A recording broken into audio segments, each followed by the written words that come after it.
Welcome guys to another video. আজকের ভিডিওত আলোচনা করব ভবিষ্যতে ইবি সেক্টরের মাঝে অনেক গ্রোথ আসবে। এই বিষয়ে আমরা সবাই জানি। বর্তমান সময় থেকে চালু হয়ে গেছে অনেকগুলা জায়গাতে ইবি বাইকেল অ্যাডাপশন করা চালু হয়ে গেছে।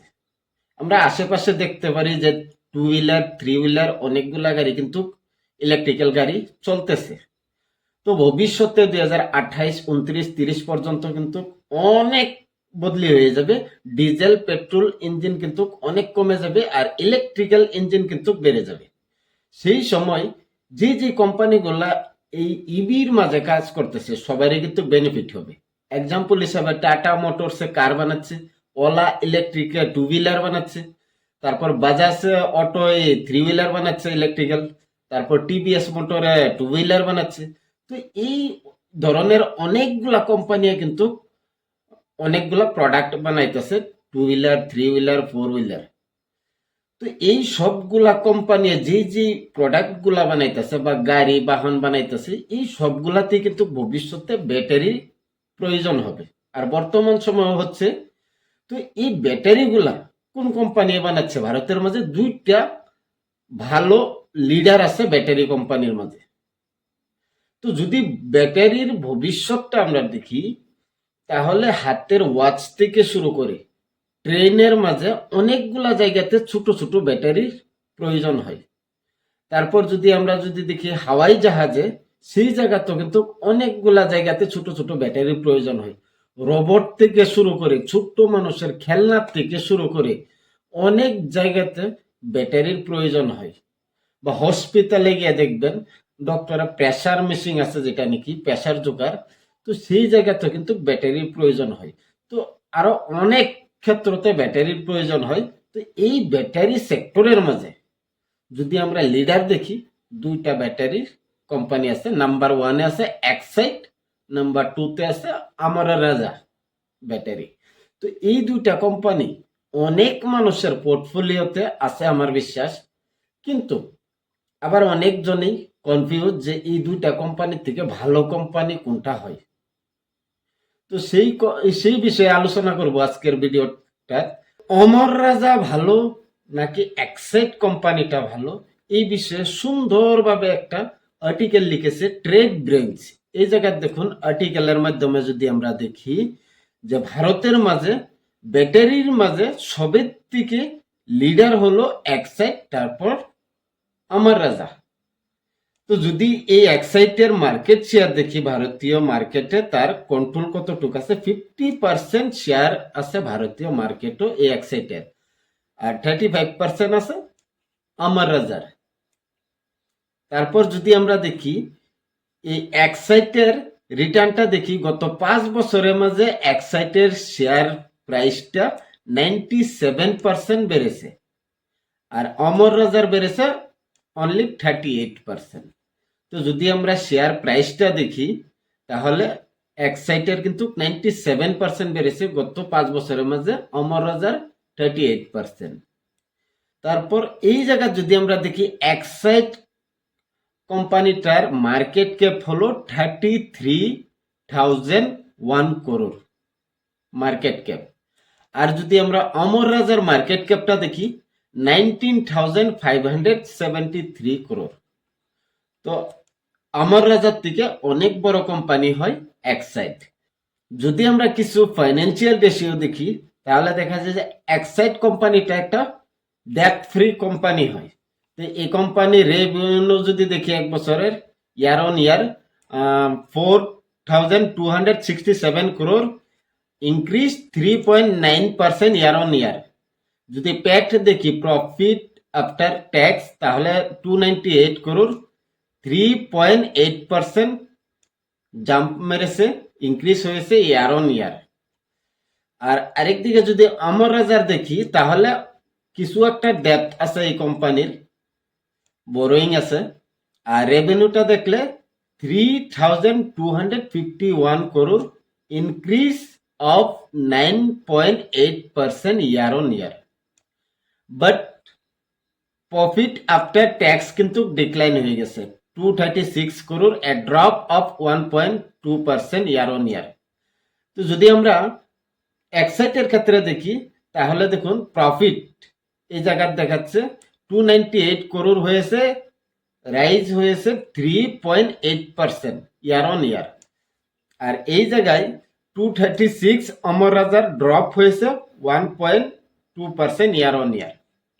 তো ফাইন্যান্সিয়াল রেশিও হিসাবে দেখলে এক্সাইটের কিন্তু ভালো দেখাচ্ছে। যদি আমরা রেভিনিউ গ্রোথটা দেখি, অমর রাজার গত 5 বছরের মাঝে 11% সিএজিআর হিসাবে রেভিনিউটা বেড়েছে, সেলসটা বেড়েছে। আর এই 5 বছরের মাঝে যদি এক্সাইটের দেখি অনলি 3% সেলসটা বেড়েছে, 3% সিএজিআর হিসাবে গত 5 বছর। তো এই ক্ষেত্রে যদি দেখি এক্সাইটের থেকে ভালো কোম্পানি দেখা যাচ্ছে সেলস গ্রোথ হিসাবে অমর রাজা। In terms of profit growth, Amar Raja outperformed Excite with a CAGR of 13% versus Excite 2%. তো যদি আমরা প্রফিট দেখি গত 5 বছরের মাঝে অমর রাজা কিন্তু 13% প্রফিট দিয়েছে প্রতি বছরে। সিএজিআর মানে প্রতি বছর, কম্পাউন্ডেড অ্যানুয়াল গ্রোথ রেট। তো 13% সিএজিআর হিসাবে দিয়ে আসছে প্রফিটটা গত 5 বছরের মাঝে। আর এক্সাইটে প্রফিট কামাইছে অনলি 2% সিএজিআর হিসাবে। আর যদি আমরা পি হিসাবে দেখি, ভ্যালুয়েশন হিসাবে দেখি, ভ্যালুয়েশনের একটা রেশিও হচ্ছে পিএ। তো এই পিটা দেখলে 39 পি হচ্ছে বর্তমান এক্সাইটের। আর যদি আমরা অমর রাজার দেখি 20।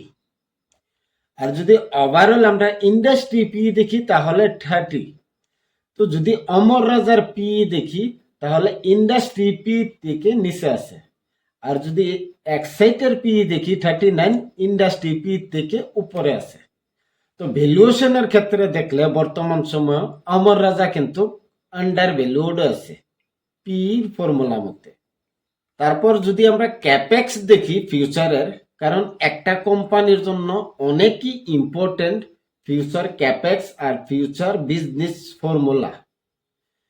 তো যার যতটুক ক্যাপেক্স থাকে, যার যতটুক ভালো আইডিয়া ফর্মুলা থাকে, সেই কোম্পানিগুলাই কিন্তু ফিউচারে রাজ করে। যদি আমরা ফিউচার ক্যাপেক্স প্ল্যান দেখি তাহলে দেখা যায় যে অমর রাজা 9,500 করোড় টাকা ইনভেস্ট করতেছে তেলেঙ্গানা গিগা ফ্যাক্টরি, সেই ফ্যাক্টরিতে। আর এই ক্যাপেক্সটা চালু হবে 2027-এ। আর এই ক্যাপেক্সটা করার জন্য পার্টনারশিপ করেছে এথার এনার্জি অ্যান্ড গোশন ইনবোর্ড। The company is developing advanced battery technologies to achieve EV market leadership while aiming for balanced revenues between new energy and traditional sector. তো এই কোম্পানির সাথে মিলে এই ক্যাপেক্সটা করতেছে আর এই ফ্যাক্টরিটা চালু করতেছে 2027-এর আশেপাশে। তারপর যদি আমরা দেখি এক্সাইটের ক্যাপেক্স প্ল্যান কি, তাহলে এই জায়গায় দেখা যাচ্ছে এক্সাইট কোম্পানি 6,000 করোড় টাকা ইনভেস্ট করতেছে বেঙ্গালোরের একটা প্রজেক্টে। আর সেই প্রজেক্টের 2025-এর মার্চের আশেপাশে চালু হয়ে যাবে। আর এই প্রজেক্টটা চালু করার জন্য পার্টনারশিপ করেছে অ্যাসবোর্ড এনার্জি টেকনোলজির সাথে। আর যদি আমরা দেখি এই এক্সাইট ইন্ডাস্ট্রির টার্গেট হচ্ছে 150 গিগাওয়াট বাই 2030। তো এই দুইটা ক্যাপেক্স ছিল এই কোম্পানির। যদি আমরা ক্যাপেক্স অনুযায়ী দেখি 9,500 করোড় হচ্ছে অমর রাজার ক্যাপেক্স, কিন্তু এটা কমপ্লিট হবে FY27-এ।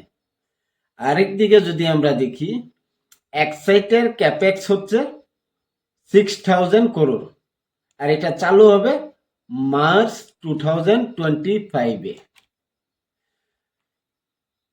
তো অবশেষে যদি আমরা দেখি এক্সাইট কোম্পানিও ভালো আর অমর রাজা কোম্পানিও ভালো। এক্সাইটের কাছে ভারতবর্ষের 50% মার্কেট শেয়ার আছে। মানে যদি 100টা ব্যাটারি সেল হচ্ছে ভারতবর্ষতে, সেই 100 থেকে 50 ব্যাটারি এক্সাইট কোম্পানির। আর বাকি 35% আছে অমর রাজার কাছে। তার মানে 100 ব্যাটারি সেল হলে সেই জায়গার থেকে 35 ব্যাটারি অমর রাজার সেল হচ্ছে।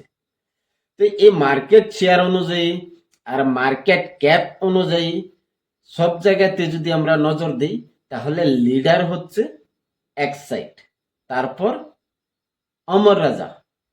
আর যদি গ্রোথ দেখি, রেভিনিউ গ্রোথ, প্রফিট গ্রোথ, আর বর্তমান সময়ে যদি ভ্যালুয়েশনটা দেখি, সেইগুলা ফ্যাক্টর দেখলে কিন্তু ভালো দেখা যায় অমর রাজা।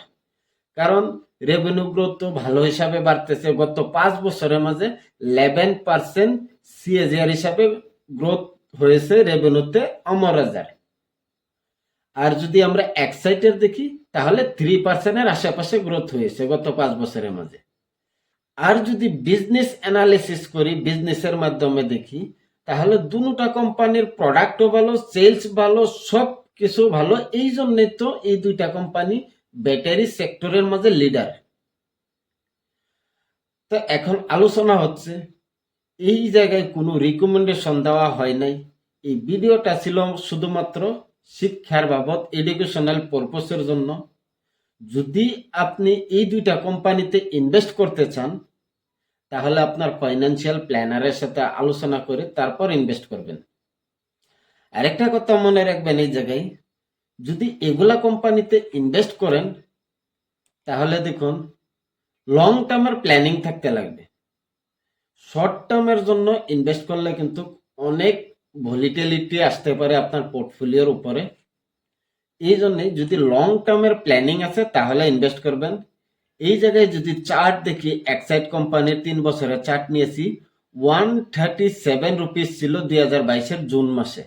সেই জায়গার থেকে স্টার্ট হয়েছে র্যালি, একদিকে উপরে গিয়েছে, হাই মেরেছে 569 জুন মাস 2024-এ। তো 2 বছরে অনেক উপরে গিয়েছে প্রাইসটা, তারপর বর্তমান সময়ে কারেকশন হয়ে অনেক নিচে আসছে। তো 100-150 টাকা ছিল এই কোম্পানির শেয়ার, সেই জায়গা থেকে 569 গিয়েছে। তো এই জায়গায় অল্প কারেকশন হওয়া একদম স্বাভাবিক।